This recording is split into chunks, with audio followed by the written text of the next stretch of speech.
তোমার আম্মুর কথা সব সময় শুনবে, বেশি দুষ্টুমি করো না। ভাইয়া তোমার সাথে ফোনে কথা। ঠিক আছে ভাইয়া। তারপর সবার কাছ থেকে বিদায় নিয়ে ভিতরে ঢুকে গেলাম। সবার চোখে পানি। আসবে না কেন, ছোটকাল থেকে তো তাদের কাছে বড় হয়েছি। আমার চোখে 2 ফোঁটা পানি পড়ল। এয়ারপোর্টের ভিতরে সব কাজ শেষ করে বিমানে গিয়ে বসলাম। 20 মিনিট পর বিমান বাংলাদেশের উদ্দেশ্যে উড়ে গেল। তাহলে এবার চলুন পরিচয়টা দিয়ে দেই। এতক্ষণ তো বকবক করে গেছি, আমাকে সবাই চিনেন। তারপর বলি, আমি রাসেল। লেখাপড়া শেষ করেছি, কিছুদিন হয়েছে। আমার পরিবারের জনসংখ্যা 5 জন। আমি, আব্বু আম্মু, ভাইয়া ভাবি। বড় ভাইয়ার বিয়ের সময় ছিলাম না, কারণ ওই সময় আমার গুরুত্বপূর্ণ একটা পরীক্ষা ছিল। ভাবিকে ছবিতে দেখেছি, মাশাআল্লাহ অনেক সুন্দর। আমার সাথে ফোনে কথা হয়। ভাবি একটু মজার লোক। তো যাই হোক, আব্বু আর ভাইয়া নিজেদের ব্যবসা বাণিজ্য সামলায়।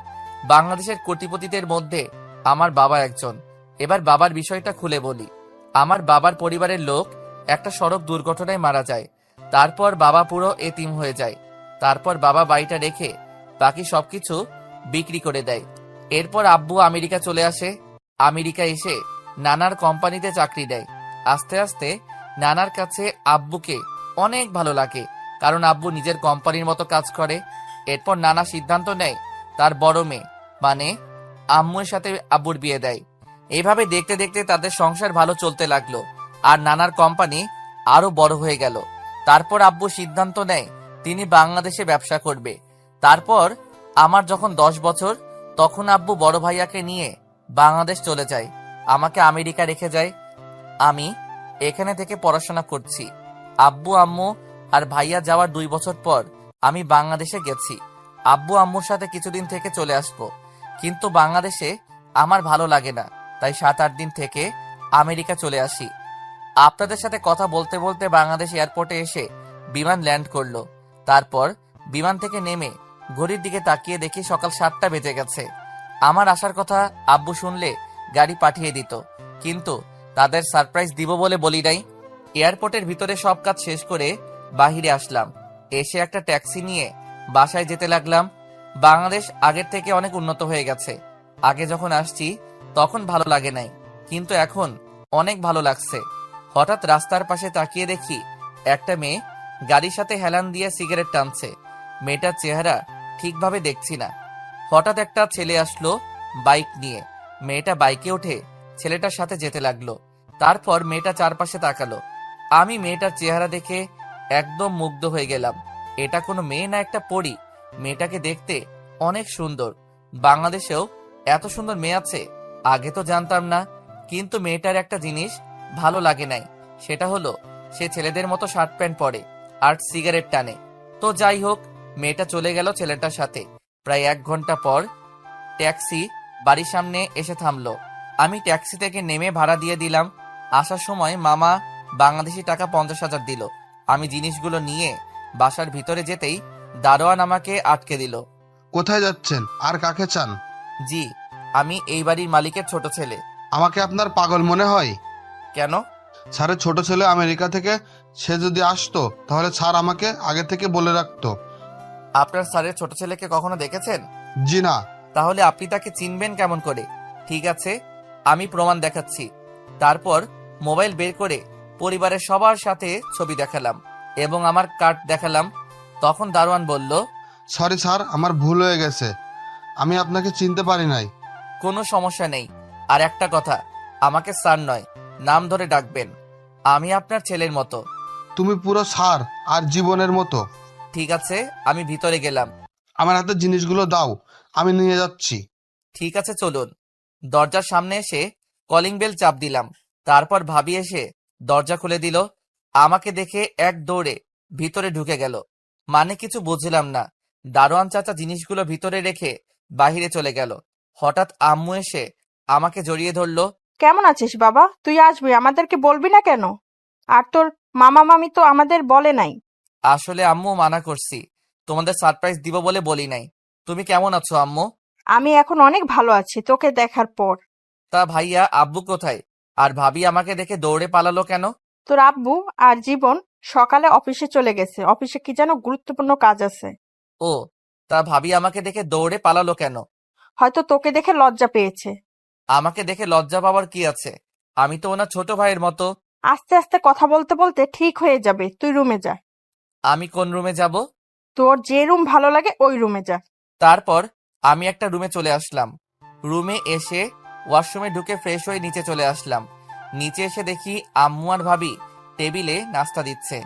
আমি গিয়ে একটা চেয়ার টেনে বসলাম। সাদিয়া, রাসেলকে নাস্তা দাও।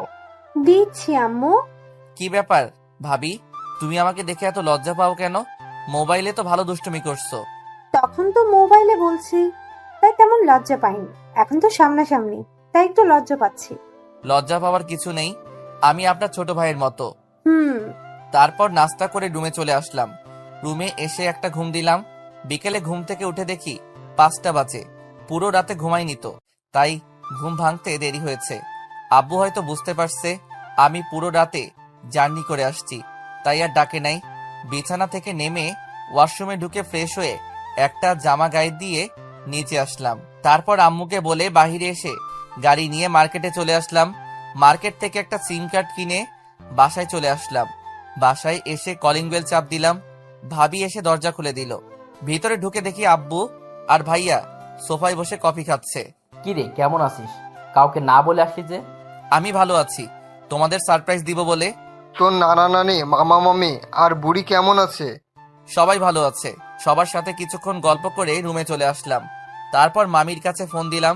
সবার সাথে কথা বলে রাতের খাবার খেতে চলে গেলাম। তা এখন কি করবি?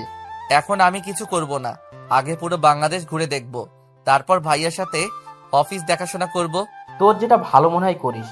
রাতের খাবার খেয়ে রুমে এসে কিছুক্ষণ মোবাইল টিপে ঘুমিয়ে গেলাম। সকালে ঘুম থেকে উঠে ফ্রেশ হয়ে সবার সাথে নাস্তা করে বাহিরে চলে আসলাম। আসার সময় গাড়ি নিয়ে আসি নাই, রিক্সা নিয়ে ঘুরতে লাগলাম। হঠাৎ দেখি একটা ছেলে রাস্তার পাশে মাথা নিচু করে বসে আছে। আমি রিক্সা থামিয়ে ছেলেটার কাছে গেলাম। আপনি এভাবে রাস্তার পাশে বসে আছেন কেন? আমি যে অফিসে চাকরি করতাম সেই অফিসের বস আমাকে অন্য লোকের কথাই ভুল বুঝে অফিস থেকে বের করে দিয়েছে। এখন আমি আমার পরিবার নিয়ে কিভাবে চলবো? পরিবারের সব দায়িত্ব আমার উপর। তোমার অফিসে কি হয়েছে যার জন্য তোমাকে বের করে দিল? অফিসের বস তার অফিসের একটা কর্মচারীকে একটা ফাইল দিয়েছে, তাকে ফাইলটা করে দেওয়ার জন্য, কিন্তু সে ফাইলটা ঠিকভাবে করতে পারে নাই। পরে সে আমার নাম বলেছে যে আমি নাকি তার ফাইলটি রেডি করে দিচ্ছি। পরে বস আমাকে ডেকে নিয়ে নানা ধরনের কথা শুনিয়ে অফিস থেকে বের করে দিল। তোমার নাম কি আর তোমার পরিবারে কে আছে? আমার নাম আকাশ। পরিবারে 2 বোন 2 ভাই। বোন আর ভাই আমার ছোট। এক বোন ইন্টার প্রথম বর্ষে পড়ে, আর এক বোন ক্লাস 9-এ পড়ে, আর ছোট ভাই মাদ্রাসায় পড়ে। ঠিক আছে, আমি তোমাকে চাকরি দিব, তোমার কোনো টেনশন নেই। তুমি রহমান কোম্পানির নাম শুনেছো? জি, শুনেছি। আর কোম্পানিটা তো অনেক বড়। আমার মতো ছেলেকে ওই কোম্পানিতে চাকরি দিবে। তুমি জানো ওই কোম্পানির মালিকের ছোট ছেলে আমি, রাসেল চৌধুরী। তুমি অফিসে যাওয়ার পর দারোয়ান কিছু বললে আমার এই কার্ডটা দেখাবে, তাহলে আর কিছু বলবে না। আপনাকে কি বলে ধন্যবাদ দিব? আপনি আমার অনেক বড় উপকার করলেন। আপনি না তুমি। আর অফিসে নিজের মতো কাজ করবে। আর বেতনের কথা আমি ফোনে বলে দিব, ওটা নিয়ে তোমার চিন্তা করতে হবে না। তোমার কাগজপত্র সব নিয়ে যাবে। আকাশ চলে গেল। আমি আর দাঁড়িয়ে না থেকে রিক্সা নিয়ে একটা পার্কের সামনে চলে গেলাম। আর রিক্সা চালক চাচাকে 2000 টাকা দিলাম। বাবা, আমাকে এত টাকা দাও কেন? আমার তো ভাড়া মাত্র 50 টাকা। চাচা, আমি আপনাকে খুশি হয়ে দিয়েছি। কিন্তু বাবা, চাচা মনে করেন আপনার ছেলে টাকাটা দিছে। তোমার মতো ছেলে হয় না। দোয়া করি আল্লাহ যেন তোমার মতো ছেলে সবার ঘরে দেয়। চাচা, আপনার পরিবারে কে কে আছে? আমার পরিবারে আমি, তোমার চাচি আর একটা মেয়ে আছে। সে এবার ক্লাস 10-এ পড়ে। ও, তো চাচা এই কার্ডটা রাখেন। যদি কখনো কোনো সমস্যা হয় এই নাম্বারে একটা ফোন দিবেন। আমি সব সময় আপনার পাশে আছি। ঠিক আছে বাবা। তারপর চাচা চলে গেল। আমি পার্কের ভিতরে ঢুকে গেলাম। ভিতরে ঢুকে দেখি সব জোড়া জোড়াই বসে আছে। হঠাৎ একটা জায়গায় চোখ পড়তে আমি পুরো অবাক হয়ে গেলাম। ভালোবাসা শব্দটা হয় না কখনো পুরনো, হয় না কখনো মলিন, হয় না ধূসর কিংবা বর্ণহীন, যা শুধু রংধনুর রঙে রঙিন, হোক না সেটা এপার কিংবা ওপারের। তারপরেও ভালোবাসা তো শুধুই ভালোবাসা। শুধু কাছে পাওয়ার জন্য ভালোবাসা নয়, শুধু ভালো লাগার জন্য ভালোবাসা নয়। নিজের সুখ বিসর্জন দিয়ে ভালোবাসার মানুষকে সুখী রাখার নামই ভালোবাসা। তারপর চাচা চলে গেল। আমি পার্কের ভিতরে ঢুকে গেলাম। ভিতরে ঢুকে দেখি সব জোড়ায় জোড়ায় বসে আছে। হঠাৎ একটা জায়গায় চোখ পড়তে আমি পুরো অবাক হয়ে গেলাম। দেখি গতকালে সেই মেয়েটা বাইকের উপর বসে আছে আর কিছু ছেলে একটা ছেলেকে মারতে আসে। তখন আমি একটা লোককে জিজ্ঞেস করলাম, ভাই ওরা ছেলেটাকে এভাবে মারছে কেন? ওই যে বাইকের উপর বসে আছে, সে হচ্ছে এই এলাকার এমপির মেয়ে মারিয়া। ছেলেটা পানি খাওয়ার সময় মারিয়ার গায়ে পানি পড়েছে, তারপর ওর লোকেরা তাকে মারতে লাগলো। ছেলেটা হয়তো ইচ্ছে করে পালাই নাই। আমি দেখছি মারিয়া মেয়েটা ইচ্ছা করে ছেলেটার সাথে ধাক্কা খেয়েছে। মেয়েটা অনেক খারাপ, গরিবকে মানুষ মনে করে না, তার বাবার পাওয়ারে চলে। এমপি সাহেব কিছু বলে না। ঠিক আছে, আমি দেখছি।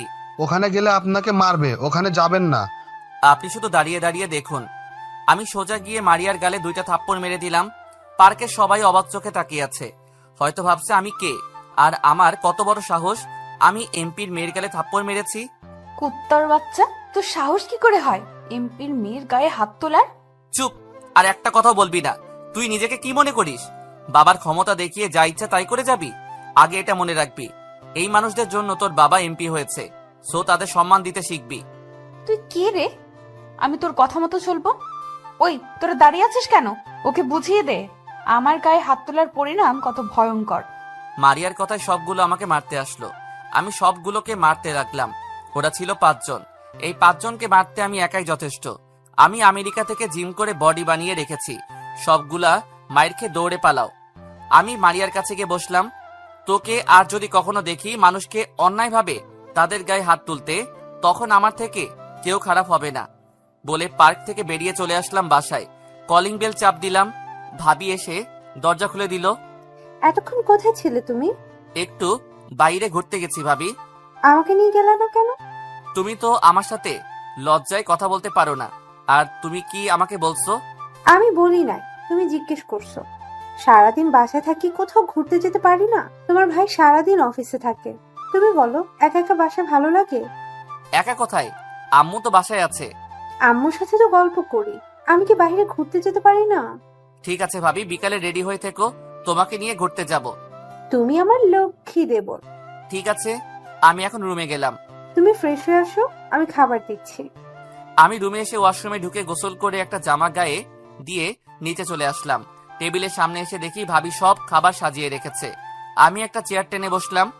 আম্মু কোথায় ভাবি? খাবার খাবে না? তুমি বসো, আমি আম্মুকে ডেকে আনছি। ভাবি আম্মুকে ডেকে নিয়ে আসলো। আমার পাশে একটা চেয়ার টেনে বসালাম। আপনাদের একটা কথা বলে রাখি, আমার মায়ের পুরো পরিবার আমেরিকার নাগরিক। আব্বু সবাইকে বাংলা ভাষা শিখিয়েছে। ভাবি আমাকে আর আম্মুকে খাবার বেড়ে দিল। আম্মু, একটা কথা বলবো, রাগ করবে না তো? কি কথা বৌমা? তুমি আমার আম্মু, তোমাকে বলবো না তো কাকে বলবো? ঠিক আছে রাসেল, তুই সাদিয়াকে আজকে একটু বাইরে নিয়ে ঘুরে আসিস। সেটা তোমাকে বলতে হবে না, ভাবি আমাকে বাসায় আসার পর বলেছে। ও, তারপর খাওয়া দাওয়া করে রুমে চলে আসলাম। রুমে এসে বিছানায় শুয়ে মোবাইল নিয়ে ভাইয়াকে ফোন দিলাম। বল। কি করো ভাইয়া, খাওয়া দাওয়া হয়েছে? মাত্র আব্বু আর আমি খাওয়া দাওয়া করে আসলাম। ও, তোমাকে যেটার জন্য ফোন দিছি, তোমার কাছে আকাশ নামে একটা ছেলেকে পাঠিয়েছি, সে কি গেছে? আসছে। তোর কথা বলায় চাকরি দিয়ে দিছে, আর বেতন প্রথম অবস্থায় 30,000 টাকা ধরেছে। বলেছে কাজ দেখে পরে বাড়িয়ে দিবে। অনেক ধন্যবাদ ভাইয়া। আর একটা কথা, তাদের একটা ফ্ল্যাট দিয়ে দিও, আর আসা যাওয়ার জন্য অফিস থেকে একটা গাড়ি দিও। ঠিক আছে, আগে তার কিছুদিন কাজ দেখি, তার দিব। ওকে। আর তুমি কি আজকে একটু তাড়াতাড়ি বাসায় আসতে পারবে? কেন? আসলে ভাবিকে নিয়ে বিকালে বাইরে ঘুরতে যাব, যদি তুমি সাথে থাকো তাহলে অনেক ভালো লাগবে। ঠিক আছে, আমি চলে আসবো। আরো কিছুক্ষণ কথা বলে রেখে দিলাম, তারপর একটা ঘুম দিলাম। বিকালে ভাবি রুমে এসে ডাকতে লাগলো। কি হয়েছে ভাবি, ডাকছো কেন? দুপুরে কি কথা হয়েছে তোমার সাথে? ও সরি ভাবি, আমার মনে ছিল না। তুমি রেডি হয়ে নাও, আমি ফ্রেশ হয়ে রেডি হয়ে আসতেছি। ভাবি রুম থেকে বেরিয়ে গেল। আমি রেডি হয়ে রুম থেকে বেরিয়ে নিচে চলে আসলাম। নিচে এসে দেখি ভাইয়া চলে এসেছে।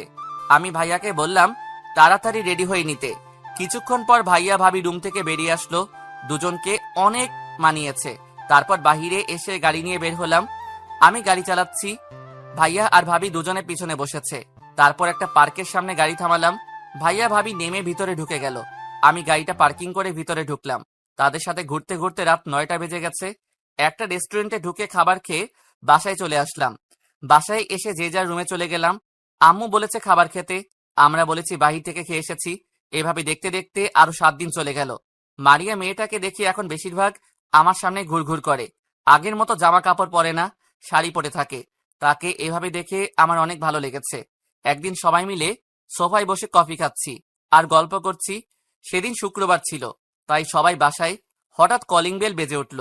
আম্মু গিয়ে দরজা খুলে দিল। কিছুক্ষণ পর দেখি আম্মুর সাথে একটা আব্বুর বয়সী লোক আর আম্মুর বয়সী একজন মহিলা ভিতরে ঢুকলো। দেখো কে এসেছে। আরে রফিকুল যে, হঠাৎ না বলে আমার বাসায়? কেন, আমি কি তোর বাসায় আসতে পারি না? জি আলহামদুলিল্লাহ ভালো আছি। আপনি কেমন আছেন?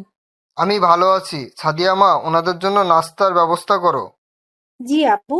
ভাবি চলে গেল ভিতরে। তুই তো আমার ছোট ছেলেকে দেখিস নাই। এ হচ্ছে আমার ছোট ছেলে রাসেল, আর রাসেল ও হচ্ছে আমার ছোটবেলার বন্ধু রফিকুল। রফিকুল বর্তমানে এই এলাকার এমপি। আসসালামু আলাইকুম, কেমন আছেন আঙ্কেল? আলহামদুলিল্লাহ, আমি ভালো আছি। তুমি কেমন আছো? আমিও ভালো আছি। আব্বু তোমরা কথা বলো, আমি একটু বাহিরে গেলাম।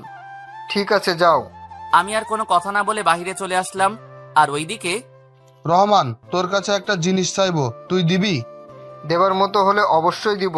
বল কি চাস? তোর ছোট ছেলেকে আমার মেয়ের সাথে বিয়ে দিবি? আমার মেয়েটা তোর ছোট ছেলেকে দেখে পছন্দ করে ফেলেছে। সে বলছে তোর ছোট ছেলের সাথে যদি তার বিয়ে না হয় তাহলে সে কিছু একটা করে বসবে। তুই তো জানিস মারিয়া আমার একমাত্র মেয়ে। তার কিছু হয়ে গেলে আমি কাকে নিয়ে বাঁচবো? এটা তো খুশির কথা, তোর মেয়ে আমার ঘরের বউ হয়ে আসবে। আমার কোনো অমত নেই। রাসেলের মা, তুমি কি বলো? তুমি যেহেতু রাজি, আমি কি রাজি না হয়ে পারি? আর ওনারা তো বাহিরের কেউ নয়, এখানে মানা করার কি আছে?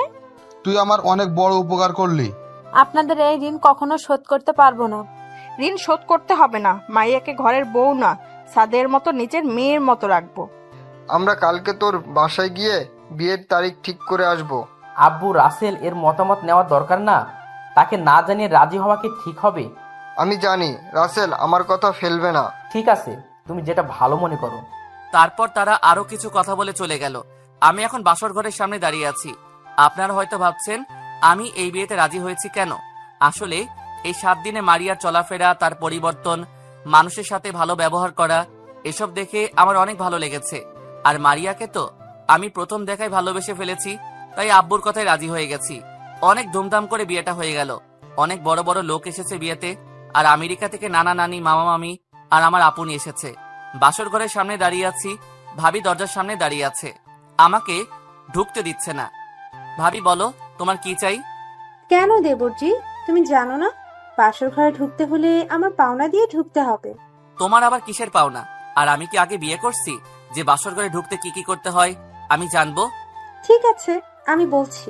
আমার পাওনা হলো তোমার বাসর ঘর সাজিয়েছি, সেটার জন্য টাকা দিতে হবে।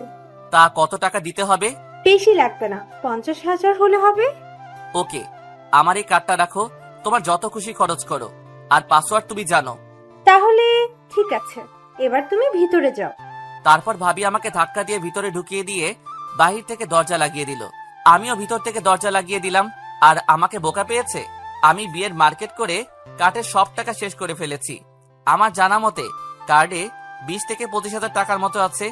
আমি বিছানার দিকে যেতে লাগলাম, কিন্তু ভাবির কাছে শুনেছি স্বামী বাসর ঘরে ঢুকলে স্ত্রী পা ধরে সালাম করতে আসে। কিন্তু মারিয়া তো কিছুই করলো না। মারিয়া বিছানায় ঘোমটা দিয়ে বসে আছে। আমি দাঁড়িয়ে না থেকে যেই না বিছানায় উঠতে যাব, তখন মারিয়া এমন কিছু বলবে আমি কখনো ভাবতে পারিনি। যেজন দিবসে রিচার্জ কিরায়া নিশিতে পুরাই টাকা, দেউলিয়া করিবে প্রেমিকা তাহার পকেট করিবে ফাঁকা। হাই রে দুনিয়া, যে ভালোবাসা বোঝে না তাকে ভালোবাসা শিখাতে যাবেন না, কারণ সে ভালোবাসা শিখবে আপনার কাছে, কিন্তু ভালোবাসবে অন্যজনকে, আর কষ্ট পাবেন আপনি। খবরদার, তুই আমার কাছে আসবি না। এই তুমি এটা কি বলছো? আমি তোমার স্বামী, আমি আসবো না তো কে আসবে? স্বামী? তুই ভাবলি কি করে আমি তোকে স্বামী হিসেবে মেনে নেব? আমি তোর উপর প্রতিশোধ নিতে বিয়ে করেছি। প্রতিশোধ মানে? আমার দোষটা কি? তুই ভুলে গেলি কিছুদিন আগে পার্কে সবার সামনে তুই আমার গায়ে হাত তুলছিস? তোর মনে নেই? আজ পর্যন্ত আমার বাবা মা আমার গায়ে হাত তুলে নাই। তোমার গায়ে হাত কেন তুলছি সেটা তুমি ভালো করে জানো। তুমি অন্যায়ভাবে একটা ছেলেকে মারছো, তাই বাধ্য হয়ে তোমার গায়ে হাত তুলছি। তুই এটাই তো বড় ভুল করছিস। আমি যা খুশি করব, তুই আমার গায়ে হাত তুলছিস কেন? এখন শুধু দেখবি আমি কি করি। তুই এখন ওই মারিয়াকে চিনতে পারোসনি। তাহলে আমাকে বিয়ে করলে কেন? আমি তো তোমাকে বিয়ে করতে চাইনি। তুমি নিজেই তো আমাদের বাসায় তোমার বাবা মাকে পাঠিয়েছো। বিয়েটা না করলে তো তোর উপর প্রতিশোধ নিতে পারবো না, তাই তো মা বাবাকে পাঠিয়েছি। তাই বলে তুমি আমার জীবনটা এভাবে নষ্ট করে দিবে? আমি তো মনে করছি তুমি ভালো হয়ে গেছো, আগের মতো কারোর সাথে খারাপ ব্যবহার করো না, তাই বাবার কথায় রাজি হয়ে গেলাম। এটা তো তোকে দেখানোর জন্য করেছি, যাতে তুই আমার উপর দুর্বল হয়ে পড়িস আর বিয়েতে রাজি হয়ে যাস। তাহলে এখন তুমি কি করতে চাও? সেটা সময় হলে দেখতে পাবি। তুমি আমার সাথে যা করার করো, কিন্তু আমার পরিবারের সাথে কিছু করো না। তাহলে আমি তোকে যা বলবো তোকে তাই করতে হবে। বল রাজি কিনা। ঠিক আছে, আমি রাজি। তুমি যা বলবে আমি তাই করব। ঠিক আছে, এখন গিয়ে সোফায় ঘুমিয়ে পড়। আমি কখনো সোফায় ঘুমাইনি, তাহলে এখন ঘুমাবো কি করে? খাটে তো অনেক জায়গা, আমি একপাশে শুয়ে পড়ি। তুই আমাকে বোকা পাইছিস? তোকে আমার সাথে শুতে দিলে আমাকে একা পেয়ে যদি কিছু করে বসিস। আমি তোদের মতো ছেলেদের ভালো করে চিনি। কথা না বাড়িয়ে সোফায় গিয়ে ঘুমা। আমি কোনো কথা না বলে বিছানার দিকে এগিয়ে যেতে লাগলাম। আমাকে এভাবে আসতে দেখে মারিয়া পিছে যেতে লাগলো। আমি বিছানায় থেকে একটা বালিশ আর একটা কম্বল নিয়ে সোফায় শুয়ে পড়লাম। মারিয়া হয়তো ভাবছিল আমি তার সাথে কিছু করব। মারিয়া বিছানায় শুয়ে পড়লো। আমি তার সাথে অনেক কিছু করতে পারতাম, কিন্তু পরিবারের সম্মানের কথা চিন্তা করে কিছু বলি নাই। তা না হলে ওর মতো এমপির মেয়েকে বাসা থেকে বের করে দিতাম। আবার এমপি বাবার ছোটবেলার বন্ধু। সকালে হঠাৎ ঘুমটা ভেঙে গেল, কে যেন ডাকতে আসে। কথা শুনে বুঝতে পারলাম ভাবি ডাকতে আসে। আমি সোফা থেকে উঠে বালিশ আর কম্বল বিছানায় রেখে দিলাম। মারিয়ার দিকে তাকিয়ে দেখি কি সুন্দর করে ঘুমিয়ে আছে, তার মুখের উপর চুল দিয়ে ঢাকা। ইচ্ছে করছে তার মুখের উপর থেকে চুলগুলো সরিয়ে কপালে একটা চুমু দিতাম, কিন্তু মারিয়া আমাকে সে অধিকার দেয় নাই। তাকে আর না ঠেকে আমি গিয়ে দরজা খুলে দিলাম। তখন ভাবি বলল, কি দেবরজি, রাতে কি বিড়ালটা মেরেছেন? বিড়াল পাবো কোথায়? আমি তো রুমে কোনো বিড়াল দেখি নাই, তাহলে মারবো কেমন করে? আমার দেবরটা দেখি কিছুই বোঝে না। আরে বাসর কেমন করলে? অনেক ভালো ভাবি। বাসর না ছাই, পুরো রাত সোফায় শুয়েছিলাম। খাচ্চুন্নি আমাকে সোফায় শোয়ালো। মনে মনে বললাম, তা বাসর রাতে কি করেছো? ভাবি তুমিও না? বাবা, দেবরজি দেখি লজ্জা পাইছে। তা মারিয়া কি ঘুম থেকে উঠেছে? না, এখনো ঘুমিয়ে আছে। ঠিক আছে মারিয়া, তুমি ফ্রেশ হয়ে নিচে আসো, আমি টেবিলে নাস্তা দিচ্ছি। ভাবি আর কোনো কথা না বলে চলে গেল। আমি বিছানার সামনে এসে দাঁড়িয়ে মারিয়াকে ডাকতে লাগলাম, কিন্তু ওর ওঠার কোনো খবর নেই। তাই বাধ্য হয়ে তার শরীরে টাচ করলাম। হঠাৎ মারিয়া চোখ খুলে দেখে আমি তার হাতের উপর হাত দিয়ে রেখেছি। তোর সাহস কি করে হয় আমার শরীরে টাচ করার? তোর মতলব তো ভালো না। তোমাকে আমি অনেক দেখেছি, কিন্তু তোমার ওঠার কোনো খবর নেই, তাই তোমার হাত ধরে ডাকতে লাগলাম। হয়েছে, আর মিথ্যা বলতে হবে না। কেন ডেকেছিস সেটা বল। ভাবি ঠেকে গেছে দুজনকে ফ্রেশ হয়ে নিচে যেতে, নাস্তা খাওয়ার জন্য। ঠিক আছে, তুই বস, আমি ফ্রেশ হয়ে আসছি। এই বলে মারিয়া ওয়াশরুমে ঢুকে গেল। 30 মিনিট পর বেরিয়ে আসলো। আমি মারিয়াকে দেখে এক ধ্যানে তাকিয়ে আছি। ভেজা চুলে মারিয়াকে অনেক সুন্দর লাগছে। ইচ্ছে করছে তাকে জড়িয়ে ধরি, তার চুলে নাক ডুবিয়ে দেই, কিন্তু সেই অধিকার মারিয়া আমাকে দেয় নাই। হঠাৎ মারিয়া বলল, কোথায় হারিয়ে গেলি? তোকে এতক্ষণ ডাকছি, তুই শুনোস না? কেন ডেকেছো? তুই ফ্রেশ হবি না? তুমি বসো, আমি 2 মিনিটের মধ্যে ফ্রেশ হয়ে আসছি। বলে আমি ওয়াশরুমে ঢুকে ফ্রেশ হয়ে বাহিরে আসার পর মারিয়ার দিকে তাকিয়ে দেখি চোখ মুখ লাল করে আছে। যেভাবে তাকিয়ে আছে মনে হয় আমাকে গিলে খাবে। তুমি আমার দিকে এভাবে তাকিয়ে আছো কেন? তুই গোসল করিসনি কেন? আমি তো সকালে গোসল করি না। করিস না, কিন্তু এখন তোকে করতে হবে। কেন? আমাদের মধ্যে তো কিছুই হয়নি, তাহলে আমি গোসল করব কেন? তোকে বলছি না গোসল করতে? আর গতকাল রাতের কথা ভুলে গেছিস? আর আমাদের মধ্যে কিছু হয়নি, এটা শুধু আমি আর তুই জানি, কিন্তু বাসায় কেউ জানে না। তাই বলছি কথা না বাড়িয়ে গোসল করে আয়। মারিয়া তো ঠিক কথাই বলেছে। আমি দাঁড়িয়ে না থেকে জামা কাপড় নিয়ে ওয়াশরুমে ঢুকে গোসল করে বাহিরে চলে আসলাম। ওয়াশরুম থেকে বেরিয়ে এসে দেখি মারিয়া কোনো রকম শরীরে শাড়ি পেঁচিয়ে দাঁড়িয়ে আছে। তুমি এভাবে দাঁড়িয়ে আছো কেন? শাড়ি পরো। আমি তো শাড়ি পরতে পারি না, তাই এভাবে দাঁড়িয়ে আছি। তুই একটু ভাবিকে আমার রুমে পাঠিয়ে দে। ঠিক আছে বলে আমি নিচে চলে আসলাম। নিচে এসে দেখি আব্বু আম্মু ভাইয়া নাস্তার টেবিলে বসে আছে। আমি একটা চেয়ার টেনে বসলাম। কিরে মারিয়া কই? তাকে সাথে করে নিয়ে আসিস নাই কেন? ও কিছুক্ষণ পর আসবে। ভাবি মারিয়া তোমাকে তার কাছে যেতে বলেছে। ঠিক আছে যাচ্ছি, তোমরা বসো। ভাবি মারিয়ার কাছে গেল। কিছুক্ষণ পর ভাবি মারিয়াকে নিয়ে সিঁড়ি দিয়ে নিচে নামতে লাগলো। আমি তো মারিয়াকে দেখে অবাক। শাড়িতে মারিয়াকে অনেক সুন্দর লাগছে। মারিয়া নিচে এসে আমার পাশে একটা চেয়ার টেনে বসলো। রাসেল, নাস্তা করে রেডি হয়ে থাকিস। কেন আব্বু? মারিয়ার আব্বু আম্মু আসবে, তারা তোদের নিয়ে যাবে, এটা বিয়ের নিয়ম। ঠিক আছে আব্বু। আমি নাস্তা করে রুমে চলে আসলাম। রুমে এসে বিছানায় শুয়ে মোবাইল টিপতে লাগলাম। কিছুক্ষণ পর দেখি মারিয়া রুমে আসলো। তখন আমি বিছানা থেকে নেমে সোফায় গিয়ে বসলাম। মারিয়া কিছু না বলে তার মোবাইল নিয়ে বারান্দায় চলে গেল। বারান্দায় গিয়ে কার সাথে যেন হেসে হেসে কথা বলছে, মনে হয় বান্ধবীর সাথে কথা বলছে। আমি আর বসে না থেকে বাসার বাহিরে চলে আসলাম। এদিক ওদিক ঘোরাঘুরি করে দুপুরে বাসায় চলে গেলাম। কলিং বেল চাপ দেওয়ার পর আম্মু এসে দরজা খুলে দিল।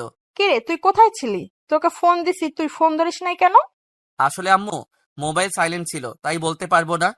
ঠিক আছে, ভিতরে আয়। তোর শ্বশুর শাশুড়ি এসেছে, তাদের সাথে কথা বলে রুমে গিয়ে ফ্রেশ হয়ে আয়। আমি শ্বশুর শাশুড়ির সাথে কিছুক্ষণ কথা বলে রুমে চলে আসি। রুমে এসে দেখি মারিয়া আয়নার সামনে বসে চুল ঠিক করতে আসে। হঠাৎ লক্ষ্য করে দেখি মারিয়ার পেটের উপর কাপড় নেই, কি ধবধবে সাদা পেট। ইচ্ছে করছে পেটের উপর হাত বুলিয়ে দিতে। ইচ্ছে থাকলে তো আর হবে না।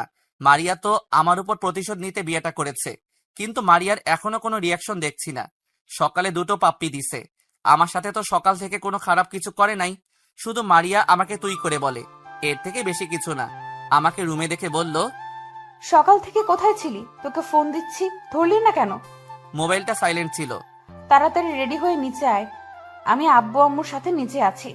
আসার সময় ব্যাগটা সাথে করে নিয়ে আসবি। বলে মারিয়া নিচে চলে গেল। আর আমি মনে মনে ভাবতে লাগলাম, সামান্য একটা এমপির মেয়ে হয়ে আমার সাথে এগুলা করছিস? তোর আব্বু যদি আমার বাবার বন্ধু না হতো, তাহলে তোকে ঘাড় ধাক্কা দিয়ে বাসা থেকে বের করে দিতাম। রেডি হয়ে ব্যাগটা নিয়ে রুম থেকে বেরিয়ে নিচে চলে গেলাম। তারপর আব্বু আম্মু, ভাবি, ভাইয়া সবার কাছ থেকে বিদায় নিয়ে বাহিরে এসে গাড়িতে উঠলাম। আমি আর মারিয়া আমাদের গাড়িতে উঠলাম, আর শ্বশুর শাশুড়ি তাদের গাড়িতে উঠলো। প্রায় 30 মিনিট পর শ্বশুর বাড়িতে এসে পৌঁছে গেলাম। গাড়ি থেকে নামার পর বাড়ির কাজের লোক এসে জিনিসগুলো ভিতরে নিয়ে গেল। নিজের বিবেককে অন্ধকারে রেখে অন্যের বিবেক নিয়ে খেলা করার নামই স্বার্থপরতা। কষ্টের পরিমাণ যখন অনেক হয়ে যায়, তখন মানুষ কাঁদে না, তখন চুপ থাকতে শিখে যায়। মারিয়া, মা, জামাই বাবাজিকে তোর রুমে নিয়ে যা। ঠিক আছে বাবা। মারিয়ার সাথে ওর রুমে ঢুকলাম। ভিতরে ঢুকার পর মারিয়া ওয়াশরুমে ঢুকে গেল। আমি বিছানায় বসে পুরো রুমটা দেখতে আসি। হঠাৎ একটা মেয়ে রুমের ভিতরে ঢুকে বলল, দোলা ভাই কেমন আছেন? আলহামদুলিল্লাহ ভালো আছি, আপনি কেমন আছেন? আর আপনাকে তো চিনতে পারলাম না। আমি হচ্ছি মারিয়া, আপুর মামাতো বোন মিমি। ও, তা তোমার বাড়ির সবাই কেমন আছে? তুমি এবার কিসে পড়ো? বাড়ির সবাই ভালো আছে। আমি বর্তমানে অনার্স ফাইনাল ইয়ারে পড়ি। আপনাদের বিয়েতে আসতে পারি নাই, আম্মু মাথা ঘুরে পড়ে গেছে। আম্মুকে হাসপাতালে নিয়ে গিয়েছি। সকালে হাসপাতাল থেকে আম্মুকে বাসায় রেখে তারপর আসছি। তা তোমার আম্মু এখন কেমন আছে? আম্মু এখন অনেকটা সুস্থ আছে। কি রে মিমি, তুই কোন সময় আসলি? এই তো আপু, কিছুক্ষণ আগে এসেছি। আপু, দুলাভাই কিন্তু অনেক সুন্দর, তোর সাথে ভালো মানিয়েছে। আমি কি তোকে জিজ্ঞেস করেছি? না। তাহলে কেন বলছিস? তুই আব্বু আম্মুর কাছে যা, আমি আসতেছি। মিমি আর কোনো কথা না বলে মাথা নিচু করে চলে গেল। হয়তো মারিয়ার কথায় কষ্ট পেয়েছে। মারিয়া আমার সামনে এসে বলল, ওর সাথে এত কিসের কথা? মেয়ে দেখলে কথা বলতে ইচ্ছে করে। ও তো নিজে থেকে এসে কথা বলছে, আর ও তোমার মামাতো বোন, আমার সাথে কথা বলতেই পারে। তুমি ওর সাথে এভাবে কথা বলাটা ঠিক উচিত হয়নি। কার সাথে কিভাবে কথা বলবো সেটা আমার ব্যাপার। তুই যা, ফ্রেশ হয়ে নিচে আয়, আমি নিচে গেলাম। বলে মারিয়া রুম থেকে বেরিয়ে গেল। আমি মারিয়ার কথা ভাবতে লাগলাম, ও কি প্রতিশোধ নিতে বিয়েটা করেছে? যদি তাই করতো তাহলে তো এখনো কিছুই করলো না আমার। যাই হোক, পরে এসব নিয়ে ভাবা যাবে। বসে না থেকে ওয়াশরুমে ঢুকে ফ্রেশ হয়ে নিচে চলে গেলাম। নিচে এসে দেখি শ্বশুর শাশুড়ি সোফায় বসে কফি খাচ্ছে। আমাকে দেখে বলল, জামাই বাবা আসো, বসো। আমি গিয়ে শ্বশুরের পাশে বসে পড়লাম। মারিয়াকে দেখতেছি না, হয়তো মিমির কাছে আছে। রহিমা, রাসেলকে একটা কফি দিয়ে যাও। কিছুক্ষণ পর বুয়া এসে কফি দিয়ে গেল। শ্বশুর শাশুড়ির সাথে বসে গল্প করছি আর কফি খাচ্ছি। হঠাৎ মিমি আর মারিয়া রুম থেকে বেরিয়ে এলো।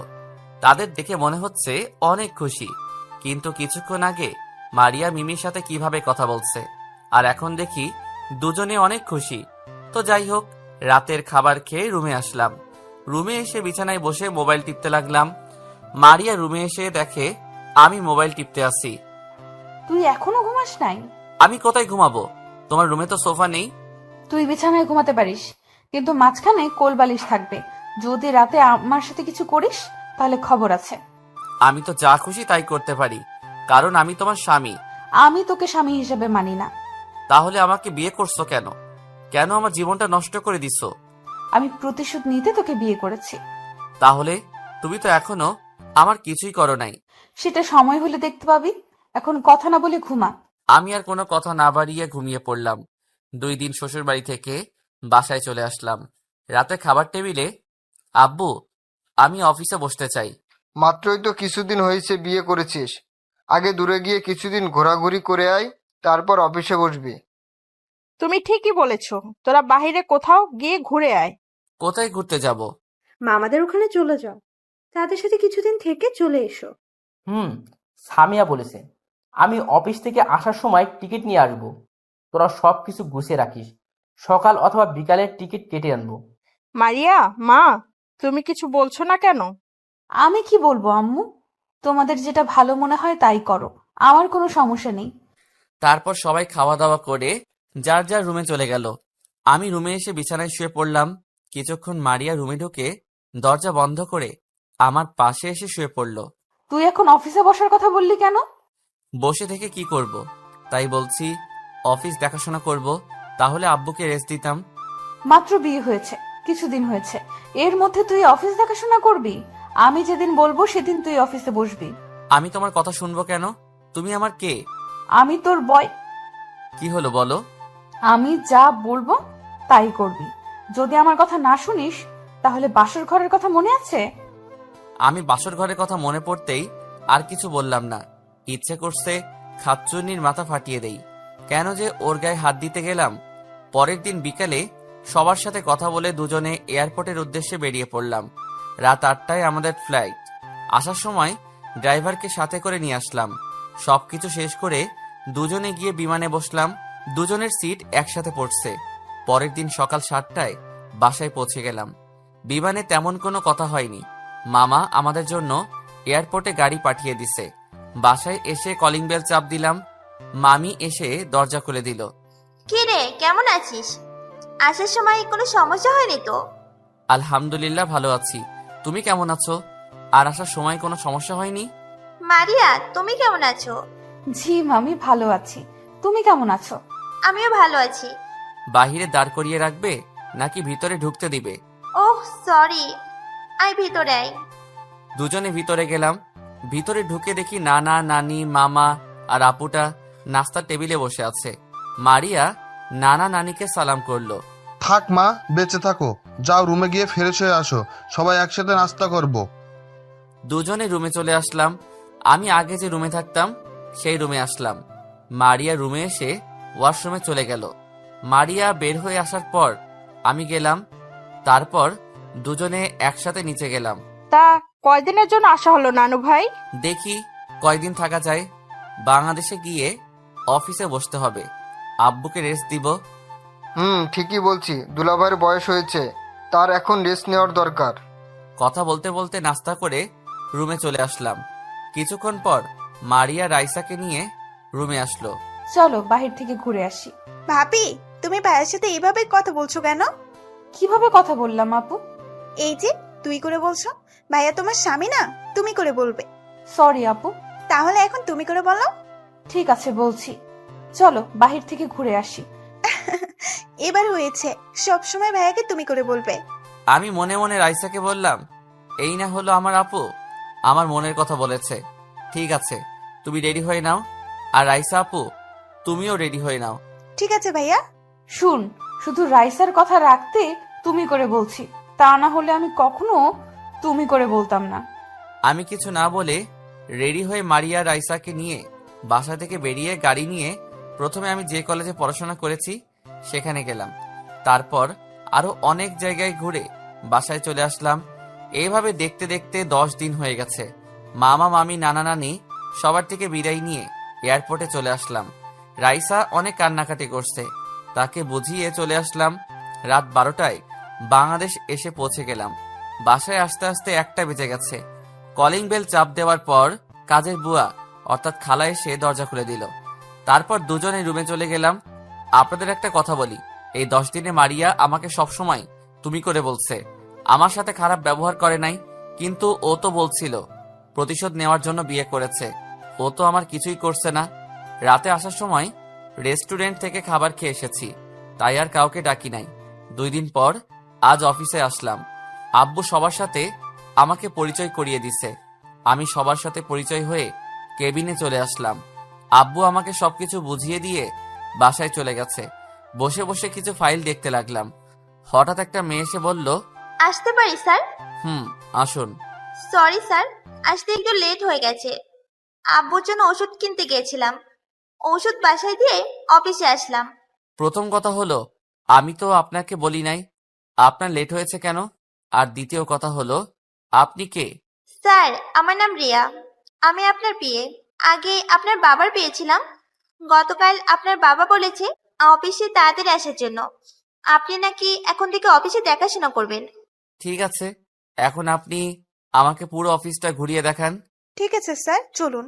রিয়া আমাকে পুরো অফিসটা ঘুরিয়ে দেখানোর পর কেবিনে চলে আসলাম দুজনে। এবার বলো, তোমার বাবার কি হয়েছে? আসলে বাবার মাথায় একটা টিউমার ধরা পড়েছে। ডাক্তার বলেছে অপারেশন করতে অনেক টাকা লাগবে, কিন্তু অত টাকা তো আমার কাছে নেই। তোমার আম্মু নেই?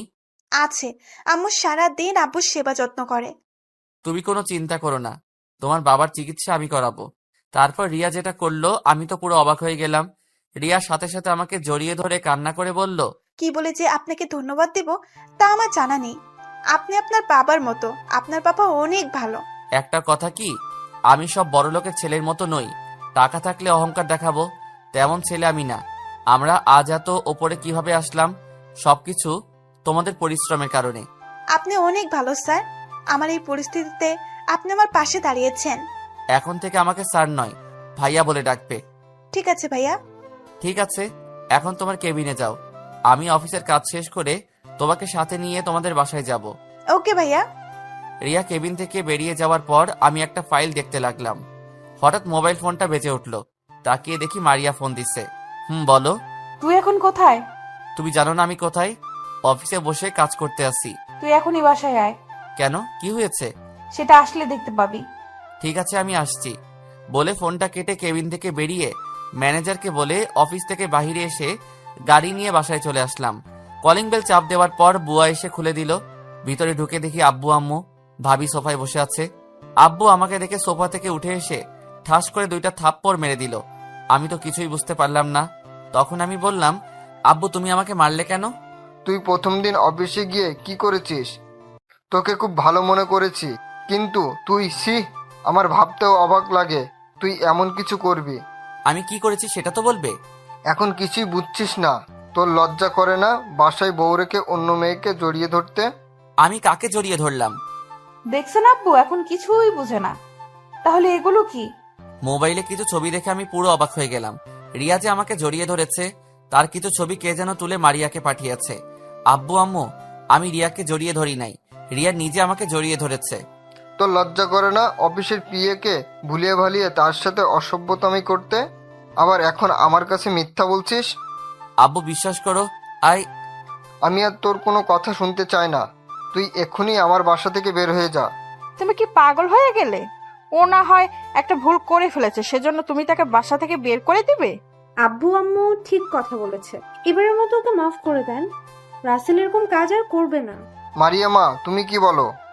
আম্মু ভাবি যখন বলছে তাহলে এবারের মতো মাফ করে দেন। ও যদি বাসা থেকে বেরিয়ে যায় তাহলে আমার কি হবে? শত হলেও সে আমার স্বামী। কিছু শিখো, এমন মেয়ে পাওয়া ভাগ্যের ব্যাপার। আজকে ওর জন্য মাফ করে দিলাম, পরের বার যদি কিছু শুনি তাহলে তোর জন্য এ বাড়ির দরজা বন্ধ হয়ে যাবে। ঠিক আছে রাসেল, তুমি রুমে যাও। আর বলতে না দিয়ে আমি কোনো কথা না বলে রুমে চলে আসলাম। আমার পিছনে পিছনে মারিয়া আসলো। রুমে এসে মুচকি হেসে বলল, কেমন দিলাম মিস্টার রাসেল? তার মানে এসব তুমি করেছো? তোদের অফিসে আমার এক ফ্রেন্ড চাকরি করে, তাকে বলছি তুই অফিসে কি করস সব খবর আমাকে দেওয়ার জন্য। তুই সকালে ওই মেয়েকে জড়িয়ে ধরছিস, সেটা আমার বন্ধু ছবি তুলেছে। কে তোমার বন্ধু? আমাকে কি বোকা মনে করছিস? তার নাম বলে দিলে তুই তাকে অফিস থেকে বের করে দিবি। তাহলে তুই অফিসে কি করিস, আমাকে এসবের খবর কে দিবে? আমি যা খুশি করি, তোমার সমস্যা কোথায়? তুমি তো আমাকে স্বামী হিসেবে মানো না। আমি যতদিন না তোকে ছেড়ে যাচ্ছি ততদিন তুই আমার কথা মতো চলবি, আর না হলে আমি কি করতে পারি সেটা তুই ভালো করেই জানিস। আমি আর কোনো কথা না বলে ওয়াশরুমে চলে গেলাম। ফ্রেশ হয়ে বেরিয়ে এসে দেখি মারিয়া রুমে নেই। দুপুরে খাবার খাওয়ার সময় আব্বু বলল, তুই কাল থেকে জীবনে যে অফিস দেখাশুনো করে সেটা তুই দেখাশুনো করবি, আর জীবন আমারটা দেখাশুনো করবে। আমি ঠিক আছি বলে খাবার খেতে রুমে চলে আসলাম। মনে মনে খুশি হলাম। মারিয়ার চেহারায় কেমন চিন্তার ভাঁজ পড়ে গেল। আমি একটা ঘুম দিলাম।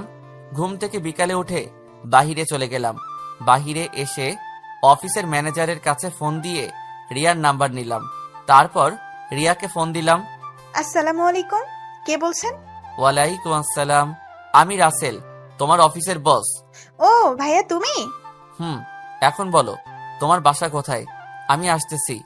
আমার বাসা এইখানে। ঠিক আছে, আমি আসছি বলে ফোনটা কেটে মার্কেট থেকে কিছু ফল আরো কিছু জিনিস কেনাকাটা করে রিয়াদের বাসায় চলে গেলাম। কলিং বেল চাপ দেওয়ার পর রিয়া দরজা খুলল। ভাইয়া কেমন আছো? আর এগুলো আনার কি দরকার ছিল? আমি ভালো আছি, আর এই প্রথম তোমাদের বাসায় আসলাম। খালি হাতে আসে কি করে? চলো ভিতরে চলো। তারপর ভিতরে ঢোকার পর রিয়া আমাকে তার আব্বু আম্মুর রুমে নিয়ে গেল। আমি রিয়ার আব্বু আম্মুকে সালাম দিলাম। ওয়ালাইকুম আসসালাম। তোমাকে তো চিনতে পারলাম না বাবা।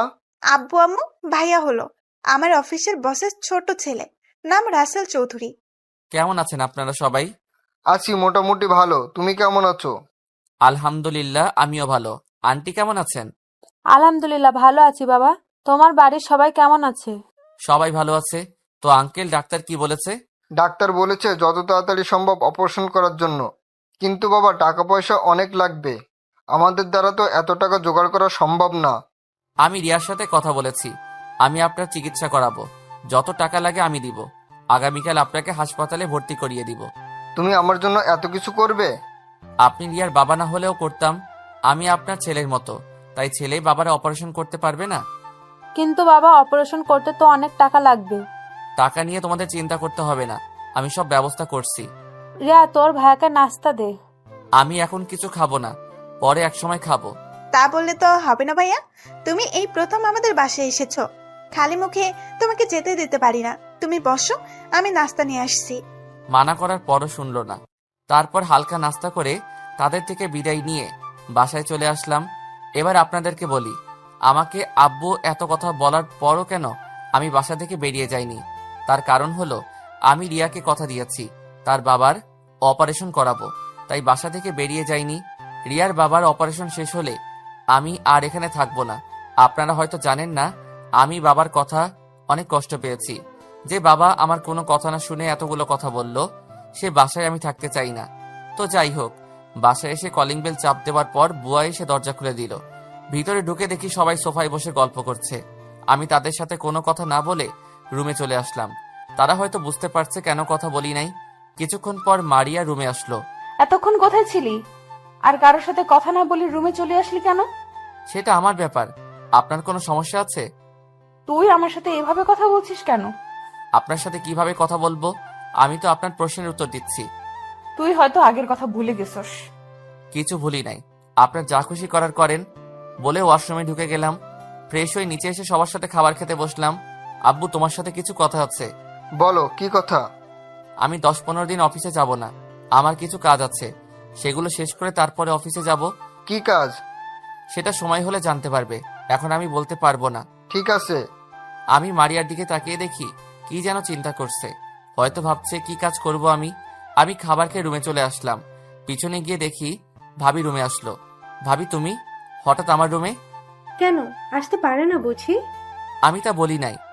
আচ্ছা, এসব বাদ দাও, আগে বলো তুমি কি কাজ করবে? ভাবি, সেটা আমি এখন বলবো না, সময় হলে সব দেখবে। আমি জানি তুমি সবার উপরে রাগ করে আছো, আমি জানি তুমি এমন কাজ করবে না। আমাকে একটু বলবে অফিসে কি ঘটেছে? তাহলে শুনো। তারপর ভাবিকে সব খুলে বললাম। এখানে তো তোমার কোনো দোষ নেই, রিয়া তো তোমায় জড়িয়ে ধরেছে, কিন্তু বাবার এই ধরনের কথা বলা ঠিক হয়নি। এখানে তো বোন তার ভাইকে জড়িয়ে ধরছে। তুমি জানো ভাবি, আব্বুর কথায় আমি অনেক কষ্ট পেয়েছি। নিজের ছেলের একটা কথা শুনে নাই, সে মারিয়ার কথা শুনেছে। থাক, এটা নিয়ে চিন্তা করো না, দেখবে সব ঠিক হয়ে যাবে।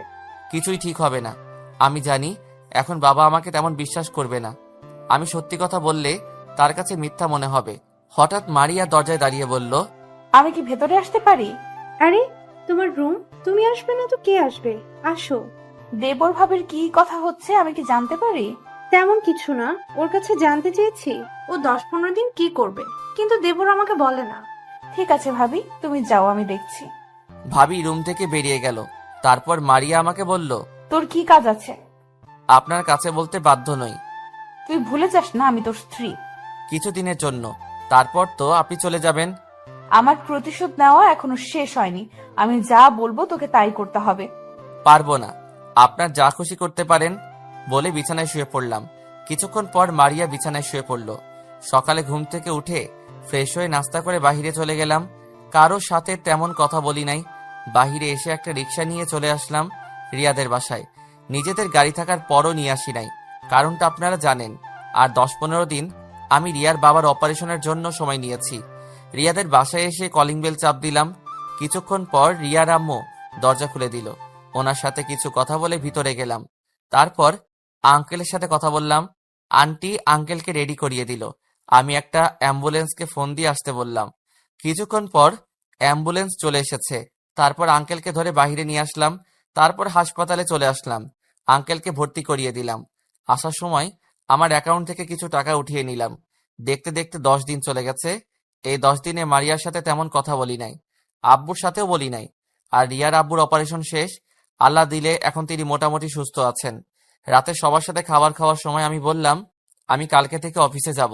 তুই না বললি 10 বা 15 দিন পরে যাবি? আমার কাজ শেষ। রাসেল, তুই খাবার খাওয়া শেষ করে আমার রুমে একটু আসিস তো। আমি খাবার খেয়ে আব্বুর রুমে চলে গেলাম। বলো, কি জন্য ডেকেছো? রিয়ার আব্বু এখন কেমন আছে? তুমি জানলে কেমন করে? তুই কি মনে করছিস আমি তোর সব খেয়াল রাখি? তুই বাসা থেকে কোথায় যাস, কি করিস? এখন মোটামুটি ভালো আছে। ডাক্তার বলেছে আরো কিছুদিন পর বাসায় নিয়ে যেতে পারবে।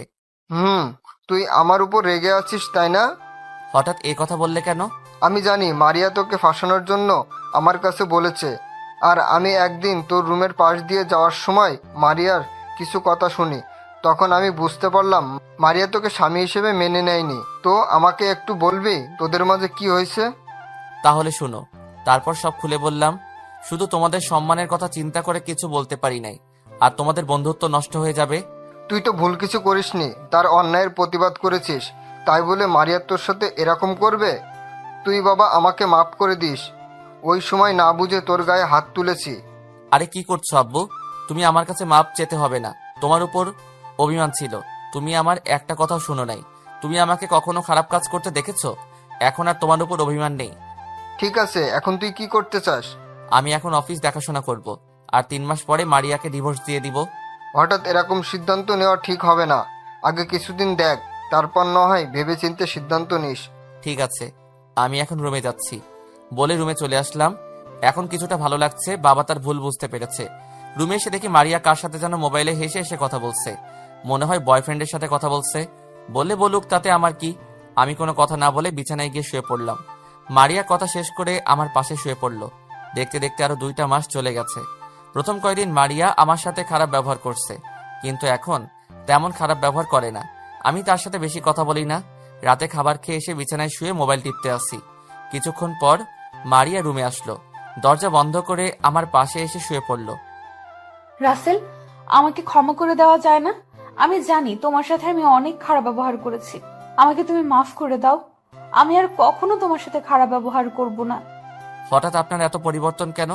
নাকি অন্য কিছু প্ল্যান করছেন? আমি কোনো প্ল্যান করি নাই। আমি তোমাকে ভালোবাসি। তোমার সাথে থাকতে থাকতে কখন তোমাকে ভালোবেসে ফেলছি। প্লিজ, তুমি আমাকে মাফ করে দাও। আপনার আর কোনো কথা থাকলে বলতে পারেন। আমি এখন ঘুমাবো, সকালে অফিসে যেতে হবে। মারিয়া হয়তো আমার এরকম কথা আশা করে নাই। বালিশে মাথা দিয়ে কান্না করছে। করুক, আমার কি। তাকে কিছুদিন কষ্ট পেতে হবে, তারপর তাকে মেনে নিব। সকালে ঘুম থেকে উঠে দেখি মারিয়া আমাকে জড়িয়ে ধরে শুয়ে আছে। দেখতে একদম মায়াবী লাগছে। হঠাৎ মারিয়ার পেটের উপর চোখ গেল। দেখি তার পেটের উপর কাপড় নেই। ইচ্ছে করছে তার পেটে একটা কিস করি। পরে আবার চিন্তা করলাম, না, এখন তাকে কিছু করব না।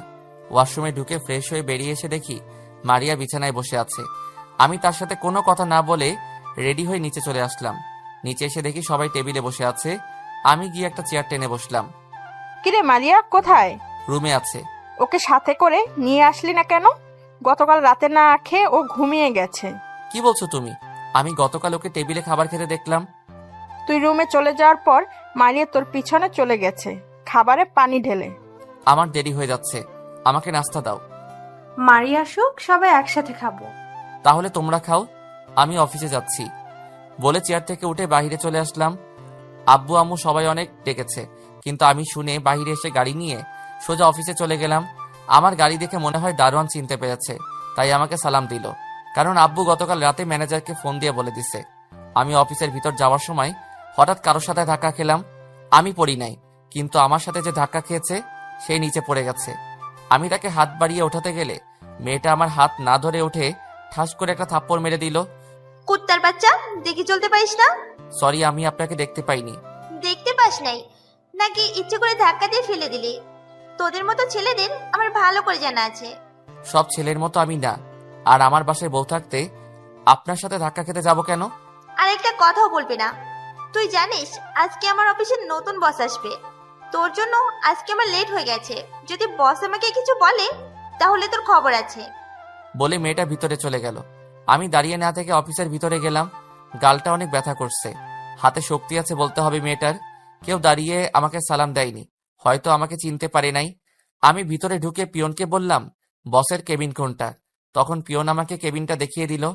আমি আগে অফিসে আসছি ঠিকই, কিন্তু ভিতরে আসা হয়নি, তাই কেবিনটা চিনতে পারি নাই। আমি কেবিনে ঢুকে চেয়ারে বসে ম্যানেজার আঙ্কেলকে ফোন দিয়ে আসতে বললাম। কিছুক্ষণ পর ম্যানেজার আসলো। আমি ওনাকে আমাদের বাসায় দেখেছি, তাই চিনতে কষ্ট হয়নি। রাসেল, তুমি কখন এসেছো? কিছুক্ষণ আগে আসলাম। আপনি কেমন আছেন আঙ্কেল? আমি অনেক ভালো আছি, তুমি কেমন আছো? আলহামদুলিল্লাহ, আমিও ভালো। আঙ্কেল, সবাইকে মিটিং রুমে আসতে বলো। আমি সবার সাথে পরিচয় হব এবং কিছু কথা বলবো। ঠিক আছে রাসেল, আমি সব ব্যবস্থা করতেছি। ম্যানেজার চলে গেল। কিছুক্ষণ পর পিয়ন এসে আমাকে মিটিং রুমে যেতে বলল। আমি পিয়নের সাথে মিটিং রুমে চলে গেলাম। আমাকে দেখে হয়তো সবাই অবাক হচ্ছে। আমাকে দেখে তারা সাথে সাথে দাঁড়িয়ে গেল। সবাই একসাথে বলল, সরি স্যার। হঠাৎ সবাই সরি বলছো কেন? আসলে স্যার, আপনাকে আমরা চিনতে পারি নাই, কখনো আপনাকে দেখি নাই। আপনি অফিসে আসার পর আমরা কেউ আপনাকে স্বাগতম জানাই নাই। ওটা সমস্যা নেই, তোমরা আমাকে চিনতে পারো নাই।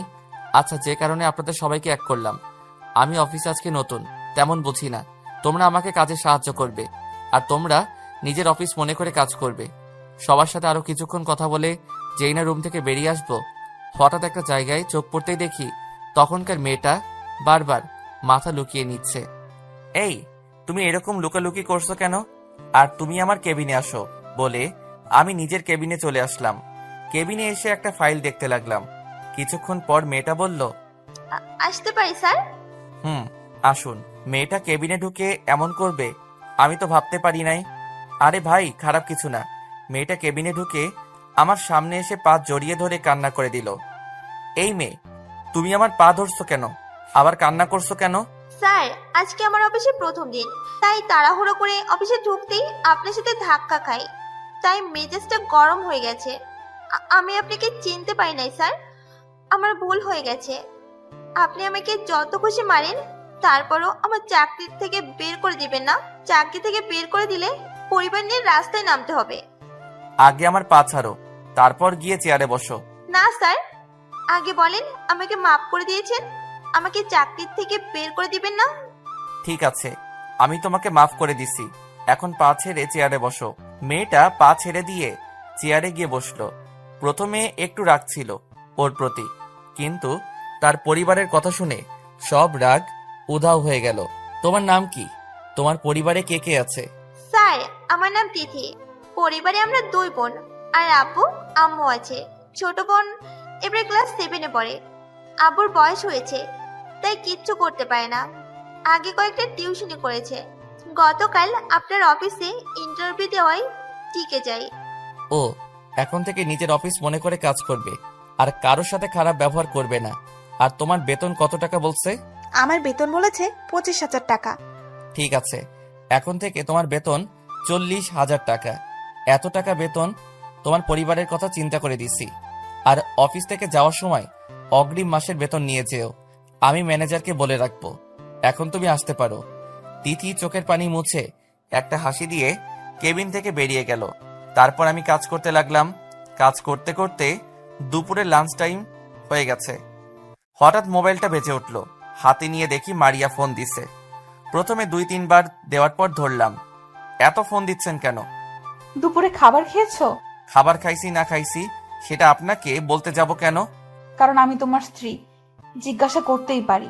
আমি তো আপনাকে স্ত্রী হিসেবে মানি না। কিছুদিন পর আপনাকে ডিভোর্স দিয়ে দিব। আমাকে কি ক্ষমা করা যায় না? আমি তো আমার ভুল বুঝতে পেরেছি। সেটা আপনি দেরি করে ফেলেছেন। আমি আর আপনাকে মেনে নিব না। কিছুদিন অপেক্ষা করেন, তারপর ডিভোর্স পেপার পেয়ে যাবেন। প্লিজ তুমি এমনটা করো না। আমি তোমাকে ছাড়া থাকতে পারবো না। আমি তোমাকে অনেক ভালোবাসি।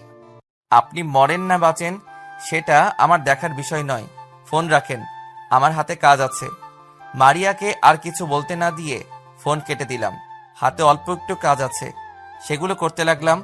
কাজ শেষ করে কেবিন থেকে বেরিয়ে ম্যানেজারকে বলে অফিস থেকে বেরিয়ে এসে গাড়ি নিয়ে একটা রেস্টুরেন্টে চলে গেলাম। তারপর খাবার খেয়ে আবার গাড়ি নিয়ে অফিসে চলে আসলাম। বিকেলে অফিস শেষ করে বাইরে এসে গাড়ি নিয়ে রিয়ার বাসায় চলে গেলাম। কারণ রিয়া ফোন দিয়ে বলেছে তাদের বাসায় যাওয়ার জন্য। তার আব্বু নাকি আমাকে ডেকেছে। বাসার ভিতরে ঢুকে কলিং বেল চাপ দিলাম। কিছুক্ষণ পর আন্টি এসে দরজা খুলে দিল। আসসালামু আলাইকুম আন্টি, কেমন আছেন?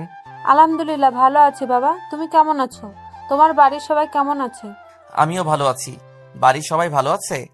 ঠিক আছে, ভিতরে আসো, তোমার আঙ্কেল রুমে আছে। আমি ভিতরে ঢুকে আঙ্কেলের রুমে চলে গেলাম। ভিতরে ঢুকে দেখি আঙ্কেল বিছানায় শুয়ে আছে। আমাকে দেখে উঠে বসলো। আসসালামু আলাইকুম, কেমন আছেন আঙ্কেল? আমি ভালো আছি, তুমি কেমন আছো?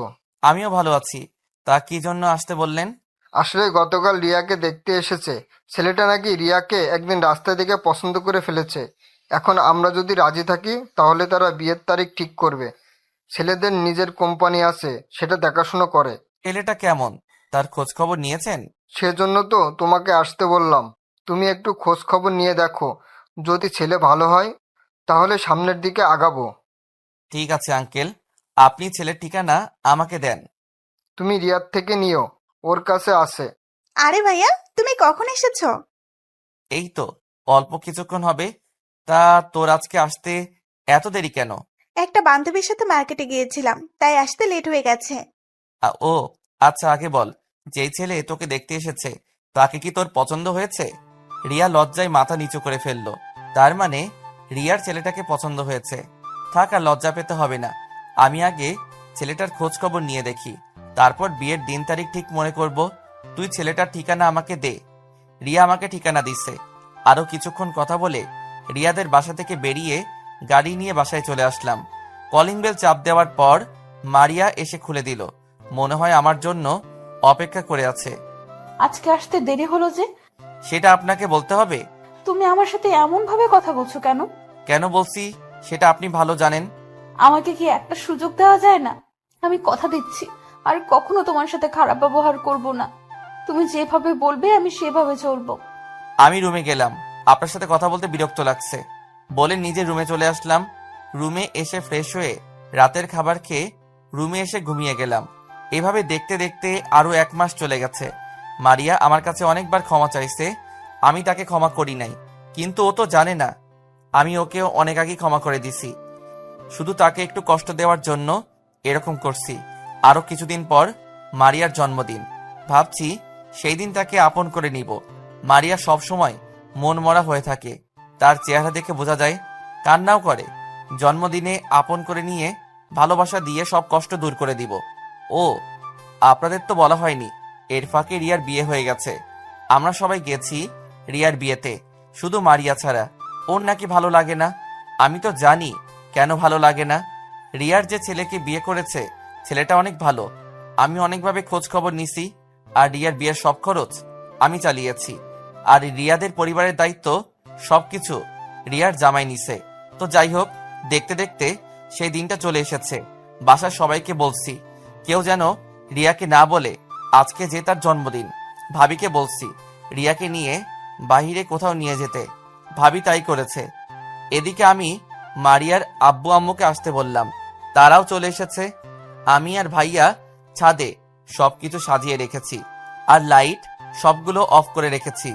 রাত 10টায় ভাবি মারিয়াকে নিয়ে বাসায় চলে এসেছে। মারিয়ার আব্বু আম্মু, তারা আব্বু আম্মুর রুমে আছে। মারিয়া খাবার না খেয়ে রুমে চলে এসেছে। রুমে এসে দেখে আমি মোবাইল টিপতে আসি। আপনার সাথে আমার কিছু কথা আছে। কি কথা বলো? এই নিন, এই কাগজে সই করে দিন। আমি এটা কিসের কাগজ আর কিসের সই করব? এটা ডিভোর্স পেপার। আমি আর আপনার সাথে থাকতে পারছি না। আমি আপনার কাছ থেকে মুক্তি চাই। দয়া করে সইটা করে দিন। রাসেল, আমি কি এতটাই খারাপ? আমাকে ক্ষমা করে দেওয়া যায় না? আমি না হয় তোমার সাথে খারাপ ব্যবহার করেছি, তার জন্য তোমার কাছে মাফ চেয়েছি। আর তুমিও তো আমাকে কম কষ্ট দাও নাই। যদি আমি সইটা করে দেই তাহলে তুমি খুশি হবে? আমি অনেক খুশি হব। ঠিক আছে, তাহলে আমি সই করে দিচ্ছি। তুমি সুখে থেকো। পারলে আমাকে মাফ করে দিও, আর কখনো মনে হয় আমার চেহারা দেখবে না। আচ্ছা, চলে যখন যাবে আমার একটা আবদার রাখবে? প্লিজ না করো না। কি আবদার? তুমি আমার সাথে একটু ছাদে যাবে, তবে তোমার চোখ বন্ধ রেখে নিয়ে যাব। আবার ভয় পেও না, তোমাকে ছাদ থেকে ফেলে দিব না। তুমি যদি আমাকে মেরে ফেলো তারপরও আমার কষ্ট হবে না, কারণ তোমার হাতে মরতে পারলে জীবনটা ধন্য মনে করব। চলো। আমি একটা কাপড় দিয়ে মারিয়ার চোখ বেঁধে দিলাম। তারপর মারিয়ার হাত ধরে নিয়ে যেতে লাগলাম ছাদে। মারিয়া অনেক কান্নাকাটি করছে। ছাদে আসার পর মারিয়ার চোখ খুলে দিলাম। ছাদ তো অন্ধকার, এখানে কেন নিয়ে আসলে? তারপর হঠাৎ সব লাইট জ্বলে উঠল, আর সবাই একসাথে বলতে লাগলো, happy birthday to you, many many happy returns of the day. Maria সবাইকে দেখে অবাক হয়ে গেল। তার চেয়ে বেশি অবাক হলো তার আব্বু আম্মুকে দেখে। আব্বু আম্মু, তোমরা এখানে কখন এসেছো তোমরা? আমরা রাতে এসেছি। রাসেল বাবা যে আমাদের সাথে সব খুলে বলেছে তোর সাথে রাসেলের মধ্যে কি হয়েছে। তোর এমন কাজ করা উচিত হয়নি। রাসেল পারতো তোকে অনেক আগে বাসা থেকে বের করে দিতে, কিন্তু তোর আব্বুর বন্ধুত্ব নষ্ট হয়ে যাবে দেখে কিছু বলে নাই। ওদের মতো ঘরের বউ হয়ে আসতে ভাগ্য লাগে, কিন্তু তোর কাজটা করা ঠিক হয়নি। আব্বু আম্মু, আমি বুঝতে পারি নাই, আমার ভুল হয়ে গেছে। আমাকে তোমরা ক্ষমা করে দাও। আমাদের কাছে ক্ষমা না চেয়ে শ্বশুর শাশুড়ির এবং রাসেলের কাছে চা। তারা যদি তোকে ক্ষমা করে তাহলে আমরাও তোকে ক্ষমা করে দিব। মারিয়া আব্বু আম্মুর কাছে গিয়ে ক্ষমা চাইলো। তারা মারিয়াকে ক্ষমা করে দিছে। আমার কাছে আসতে চাইলে আমি বলি আগে কেকটা কাটার জন্য। তারপর মারিয়া কেক কাটলো। একজন একজন করে সবাইকে খাইয়ে দিল। তারা সবাই কিছুক্ষণ থেকে নিচে চলে গেল।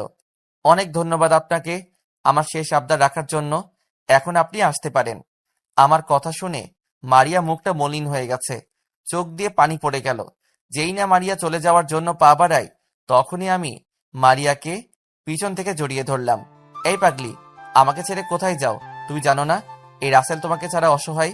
তুমি ভাবলে কি করে আমি তোমাকে যেতে দিব? তুমি জানো তোমাকে আমি বিয়ের আগে একদিন রাস্তার পাশে দাঁড়িয়ে থাকতে দেখে ভালোবেসে ফেলেছি। তাহলে আমাকে ডিভোর্স দিলে কেন? এখন তো তোমার কোনো অধিকার নেই আমাকে জড়িয়ে ধরার। কে বলেছে অধিকার নেই? অধিকার আগেও ছিল, এখনো আছে। তুমি তো আমাকে ডিভোর্স দিছো, তাহলে অধিকার থাকবে কি করে?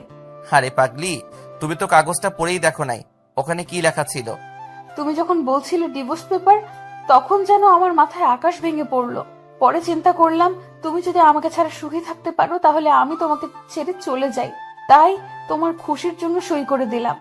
এখন একটু পড়ে দেখো তো, কাগজটায় লেখা আছে। তারপর মারিয়া কাগজটা পড়তে লাগলো। আপনারা শুনবেন কি লেখা আছে? তাহলে শুনুন। আমাকে কাছে পেতে হলে আমার সব শর্ত মানতে হবে। নিচে যেগুলো লেখা আছে সেগুলো যদি মানতে পারো তাহলে সই করবে। 1, আমাকে ছেড়ে কখনো যেতে পারবে না। 2, আমাকে সব সময় আদর করতে হবে। 3, রাতে ঘুমানোর সময় জড়িয়ে ধরতে হবে। 4, অফিসে যাওয়ার সময় 10টা কিস, আসার পর 10টা কিস করতে হবে। 5, তুমি রান্না করলে আমি পিছন থেকে জড়িয়ে ধরতে দিতে হবে। 6, আর সবশেষে আমাকে অনেক ভালোবাসতে হবে। এই ছিল কাগজের লেখা। মারিয়া আমাকে শক্ত করে জড়িয়ে ধরে কান্না করে দিল। আমি তোমার সব শর্তে রাজি। আমি অক্ষরে অক্ষরে তোমার চাওয়া পাওয়া পালন করব। তুমি শুধু আমার পাশে থেকো। মহারানী, অবশ্যই থাকবো। একমাত্র মরার আগ পর্যন্ত আমি তোমার পাশে থাকবো। আমার না অনেক খিদে পেয়েছে। ঠিক আছে, নিচে চলো। তুমি খাবার খাবে? ওই খাবার না, তোমার ঠোঁট দুটো খেতে চাই। এই না না, কে শুনে কার কথা? আমাকে শক্ত করে ধরে ঠোঁটের সাথে ঠোঁট লাগিয়ে কিস করতে লাগলো। মনে হচ্ছে এতদিনের সব কষ্ট সব ঠোঁটের উপর দিয়ে মিটাচ্ছে। আমিও তার সাথে তাল মিলাতে লাগলাম। প্রায় 10 মিনিট পর ছেড়ে দিল। দুজনে হাঁপাতে লাগলাম। আরো কিছুক্ষণ থেকে নিচে আসার সময় মারিয়া বলল, আমাকে কোলে করে নিয়ে যাও। কি তোমার মতো আটার বস্তাকে আমি কোলে নিব? কি বললে তুমি? আমি আটার বস্তা? ঠিক আছে, তোমার কোলে নিতে হবে না আমাকে। বুঝেছি, বউটা আমার অভিমান করছে। আসলে মারিয়া আটার বস্তা না, আমি তাকে রাগানোর জন্য বলেছি। আমি আর কোনো কথা না বলে মারিয়াকে কোলে তুলে নিলাম। মারিয়া আমার বুকে মাথা লুকিয়ে ফেলল। মারিয়াকে নিয়ে রুমে ঢুকলাম। মারিয়া আমার কোল থেকে নেমে ওয়াশরুমে ঢুকে গেল। আমি দরজা বন্ধ করে বিছানায় গিয়ে শুয়ে পড়লাম। কিছুক্ষণ পর মারিয়া ওয়াশরুম থেকে বেরিয়ে এসে আমাকে জড়িয়ে ধরল। ওই, আমার না একটা ছেলে লাগবে। ঠিক আছে, কালকে হাসপাতাল থেকে এনে দিব। ওই, আমি কি তোমাকে হাসপাতাল থেকে এনে দিতে বলছি বাচ্চা? তাহলে কোথায় থেকে এনে দিব? যা, আমার লজ্জা করছে। ওমা তাই? স্বামীর সাথে বলতে কিসের লজ্জা? তোমার কাছে বলতে লজ্জা পাচ্ছি না। তোমার পাঠক পাঠিকারা সব দেখতে আছে এবং সব শুনতে আছে। তারা শুনলে সমস্যা কোথায়? তাদের জানতে হবে না? কি বলেন পাঠক পাঠিকা ভাই ও বোনেরা? তুমি জানো তোমার জন্য ছেলে আনতে আমার অনেক পরিশ্রম করতে হবে। করতে হলে করবে, তারপরও আমার একটা ছেলে চাই তোমার মতো। ঠিক আছে, চলো তাহলে মিশন শুরু করে দেই। ওই মিয়ারা, এখনো তাকিয়ে আছেন কেন? আমাদের কি শান্তি মতো মিশন শুরু করতে দিবেন না? বুঝেছি, লাইট বন্ধ না করলে আপনারা তাকিয়ে থাকবেন।